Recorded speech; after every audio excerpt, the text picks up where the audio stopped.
আমি যে আলোচনা করব এই আলোচনার শুরুতে আপনাদের সামনে যে প্রশ্ন করতে চাই, যে প্রশ্নগুলি আল্লাহ তাআলা করেছেন, কি আপনারা প্রশ্নগুলি শুনতে রাজি আছেন? তো কেউ ভয় পাইয়েন না যে কি প্রশ্ন করে কি উত্তর দেব, উত্তর আমিই দিয়ে দেব।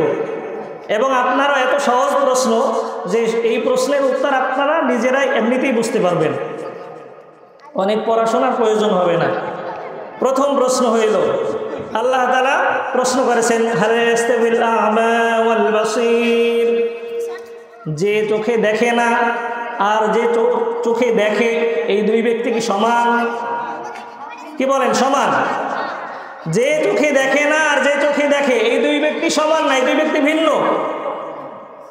আল্লাহ তাআলা আবার প্রশ্ন করেন, যাকে আল্লাহ তাআলা জান্নাতে নিয়ে মধু পান করাবেন, দুধ পান করাবেন, পানি পান করাবেন, মদ পান করাবেন, এই ব্যক্তি আর যে ব্যক্তিকে আল্লাহ তাআলা জাহান্নামে নিয়ে এমন ফুটন্ত পানি পান করাবেন, যেই পানি পান করার সাথে সাথে তার নারী ভুঁড়ি ছিন্ন বিচ্ছিন্ন হয়ে যাবে, এই দুই ব্যক্তি কি সমান? আল্লাহ তাআলা বলেন, কামান হুয়া খালিদুন ফিন নারি ওয়াসাকু মাআন হামিমান ফাকাত্তাআ মাআহুম, যে জান্নাতে ওই সমস্ত নিয়ামত পান করবে আর যে জাহান্নামে এমন গরম পানি পান করবে, যেই পানি পান করার সাথে সাথে তার নারী ভুঁড়ি ছিন্ন হয়ে যাবে, এই দুই ব্যক্তি কি সমান? ওহে মানুষ, এই দুই ব্যক্তি কখনো সমান হতে পারে না। এগুলি আমরা এমনিতেই বুঝি, এমনিতেই বুঝি। আর একটা প্রশ্ন, সেই প্রশ্নটা হলো, হাল ইয়াস্তাবিল্লাযীনা ইয়া'লামুনা ওয়াল্লাযীনা লা ইয়া'লামুন,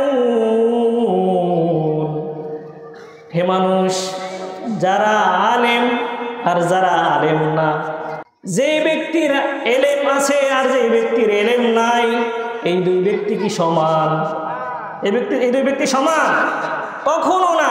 আল্লাহ তাআলা বলেন, ইয়ারফাউল্লাহু আল্লাযীনা আমানু মিনকুম ওয়াল্লাযীনা উতুল ইলমা দারাজাত, আল্লাহ তাআলা যাকে ঈমান দান করেছেন, ইলম দান করেছেন, আল্লাহ তাআলা তাকে সম্মান দান করেছেন, আল্লাহ তাআলা তাকে সম্মানিত করবেন। অর্থাৎ যে ব্যক্তিকে আল্লাহ তাআলা ইলম দান করেছেন সেই ব্যক্তি হলো সম্মানিত। সুতরাং যার ইলম আছে আর যার ইলম নাই, এই দুইজন ব্যক্তি সমান হতে পারে না। যার ইলম আছে সে সম্মানিত, কে বলেছেন? আল্লাহ। যার ইলম আছে তাকে সম্মানিত করবেন কে? আল্লাহ। এবার হাদিস শুনেন, আল্লাহ রাসূল সাল্লাল্লাহু আলাইহি ওয়াসাল্লাম বলেছেন, খায়রুকুম মান তাআল্লামাল কুরআনা ওয়া আল্লামা, তোমাদের মধ্যে সবচেয়ে ভালো ওই মানুষগুলি যে মানুষগুলি কোরআন শেখে এবং শেখায়। আল্লাহ তাআলা বলেছেন, যারা ইলম শিক্ষা করে, যারা আলেম, তারা সম্মানিত। রাসূল সাল্লাল্লাহু আলাইহি ওয়াসাল্লাম বলেছেন, যার কোরআন শেখে, যে ব্যক্তি কোরআন শিখেছে এবং শেখাচ্ছে, এই দুই ব্যক্তি সবচেয়ে ভালো। এখন এখানে যারা উপস্থিত আছেন, আপনারা বলেন, আপনাদের সন্তানদেরকে যদি ভালো বানাতে চান, সম্মানিত বানাতে চান, তাহলে কোরআন হাদিস শিক্ষা দেওয়ার বিকল্প কোনো পথ আছে নাকি? আছে? কোরআন হাদিস শিক্ষা দেওয়ার বিকল্প কোনো পথ নাই। এটা আপনি নিজে নিজে একটা পথ বানাতে পারেন, কিন্তু সেই পথে সম্মান পাওয়া যাবে না। সেটা হয়তো সম্মানের কোনো ধোঁকা। পোশাকে কোনো সম্মান আছে? পোশাক হইল সম্মানের ধোঁকা। টাকা পয়সার কোনো সম্মান আছে? না, টাকা পয়সার সম্মান নাই। টাকা পয়সা হইল এক সম্মানের একটা ধোঁকা। ক্ষমতার মধ্যে সম্মান নাই, ওটা হইল সম্মানের একটা ধোঁকা। এই জন্য দেখবেন যে এই ধোঁকা খাইছে, টাকা পয়সার ধোঁকা যে খাইছে, যে যার টাকা পয়সা আছে তাকে সে সম্মান করে। যে পোশাকের ধোঁকা খাইছে, যার গায়ে ভালো পোশাক আছে তাকেই সে সম্মান করে। যে ক্ষমতার পিছনে ক্ষমতার ধোঁকা খাইছে, সে ওই ব্যক্তিকেই সম্মান করে যার ক্ষমতা আছে। কিন্তু আল্লাহ তাআলা এই বিষয়গুলোর মধ্যে সম্মান রেখেছেন, সম্মানের কথা বলেছেন। বলেন, সম্মানের কথা বলছেন কিসে? ইলমের মধ্যে। যার ইলম আছে, আল্লাহ বলছেন তাকে আমি সম্মানিত করলাম। এখন আপনাদের মধ্যে যদি কোনো ব্যক্তি এরকম মনে করেন যে যার ইলম আছে সেই সম্মানিত, তাহলে বুঝবেন আল্লাহ যা বলছেন তাই বলতেছেন, আপনি আল্লাহর কথা মেনে নিয়েছেন। আর যে ব্যক্তির কাছে আলেমরা সম্মানিত না, তার কাছে অন্য কিছু সম্মানিত, তাহলে বোঝা যাবে আপনি আল্লাহর কথা মেনে নিতে পারেন নাই। আপনি মুখে ঈমান দাবি করলেও আপনার অন্তরে ঈমান এখনো প্রবেশ করে নাই।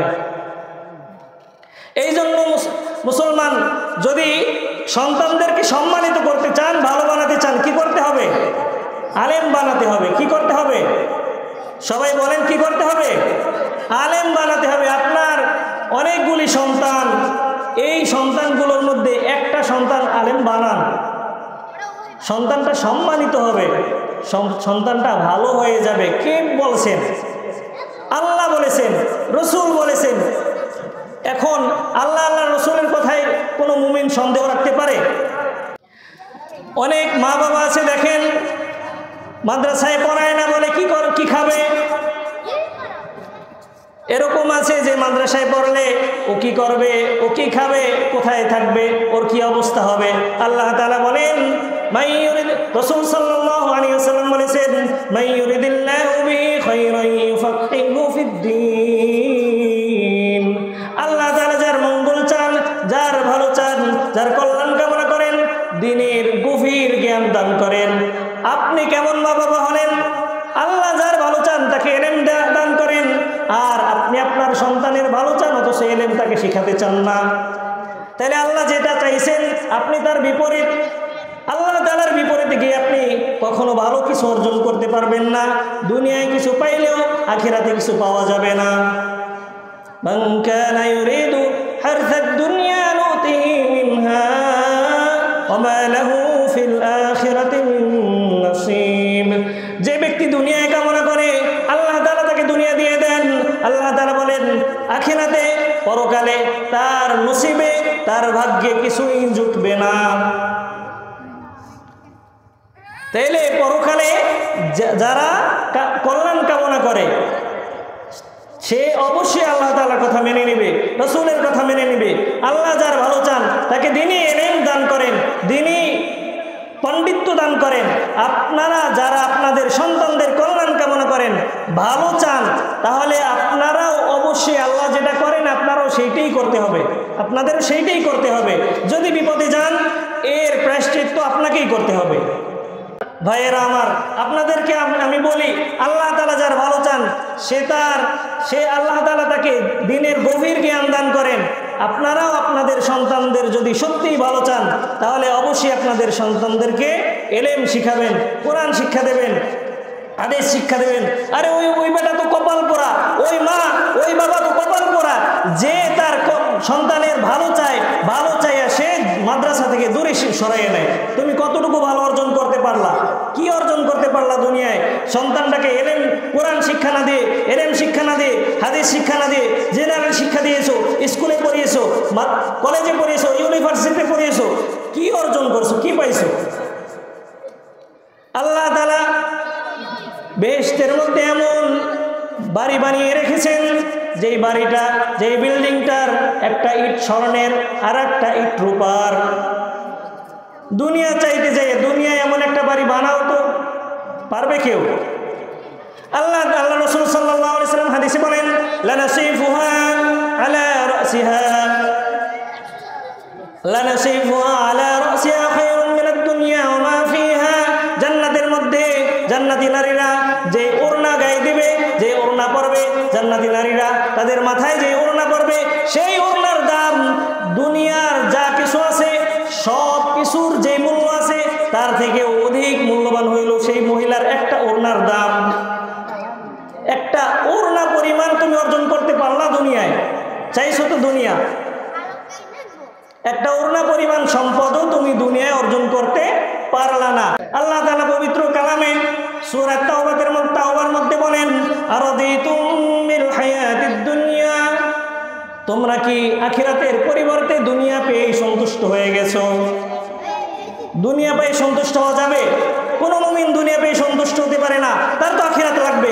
আল্লাহ তাআলা বলেছেন, ওয়াল আখিরাতু খায়রু আবকা, আখিরাত হইল উত্তম, আখিরাত চিরস্থায়ী। দুনিয়া কয়দিন? 60, 70, সর্বোচ্চ 100। কয়দিন? 700 বছর বাঁচবেন? 7000 বছর বাঁচবেন? কয়দিন? সর্বোচ্চ 100 বছর। তাও কয়জন মানুষ বাঁচে?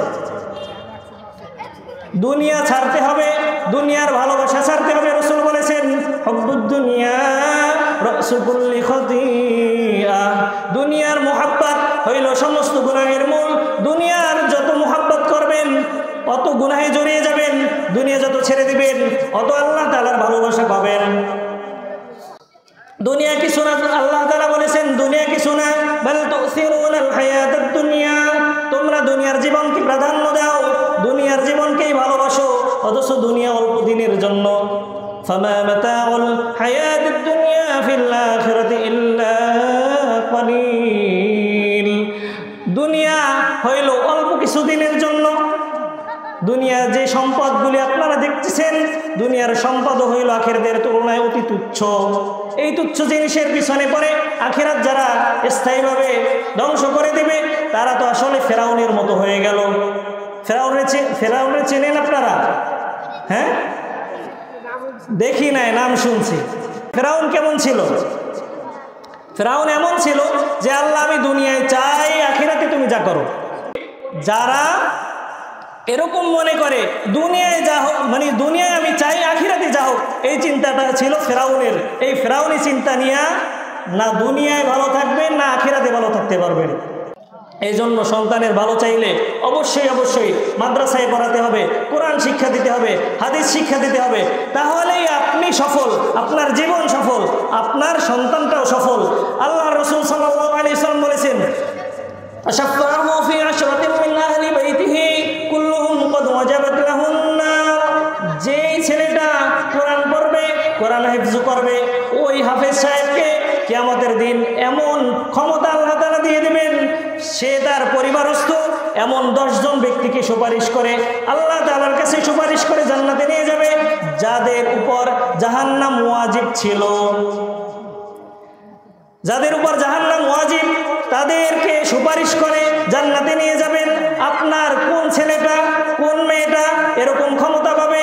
যদি আপনার ছেলেটা যদি হাফেজ হয়, আলেম হয়, তাহলে আল্লাহ তাআলা আপনার ওই সন্তানকে এরকম ক্ষমতা দেবেন। আর যদি আপনার সন্তানটা ডাক্তার হয়, দুনিয়ায় ভালো থাকতে পারবেন, আখিরাতে এরকম ক্ষমতা পাবে না।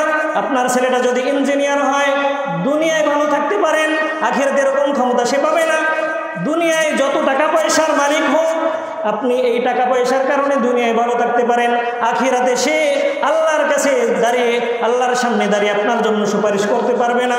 আল্লাহ তাআলা বলেন আল্লাহর কাছে এই সমস্ত সন্তানেরা আল্লাহ তাআলার কাছে বিচার দিবে, রব্বানা ইন্না তা'না সাদাতানা কুবারানা ফাদাল্লুনা সাবিলা, ওগো রব আমাদের কি দোষ?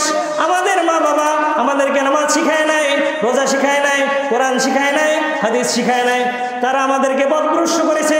সুতরাং আমরা যে তোমার অবাধ্য হয়েছি, এর জন্য শুধু আমরাই দায়ী না, আমাদের মা বাবাও দায়ী। এর বিচার তুমি করো।